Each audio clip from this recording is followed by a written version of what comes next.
সাভারে বেসরকারি একটি হাসপাতালে একসঙ্গে ৩ পুত্র সন্তানের জন্ম দিয়ে চাঞ্চল্য সৃষ্টি করেছেন নাজমুল হাসান ও ইসরাত জাহান ইমু দম্পতি। বিস্তারিত দেখুন জাকিরের প্রতিবেদনে। দীর্ঘ ৬ বছর অপেক্ষার পর তাদের ঘরে আলো করে আসে ৩টি সন্তান, সাফি, রাফি ও কাফি। নাজমুল হাসানের বাড়ি মানিকগঞ্জের সাটুরিয়ার বুরুন্ডি গ্রামে।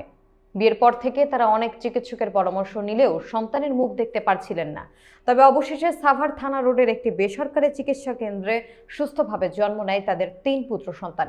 ডাক্তারদের তথ্য অনুযায়ী সাফির ওজন 2 কেজি 400 গ্রাম, রাফির ওজন 2 কেজি 300 গ্রাম এবং কাফির ওজন 2 কেজি 200 গ্রাম।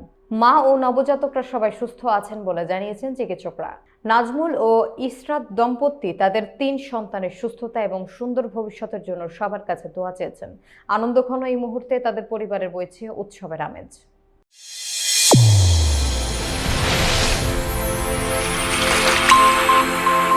চ্যানেল A1 হৃদয় রেসপন্স।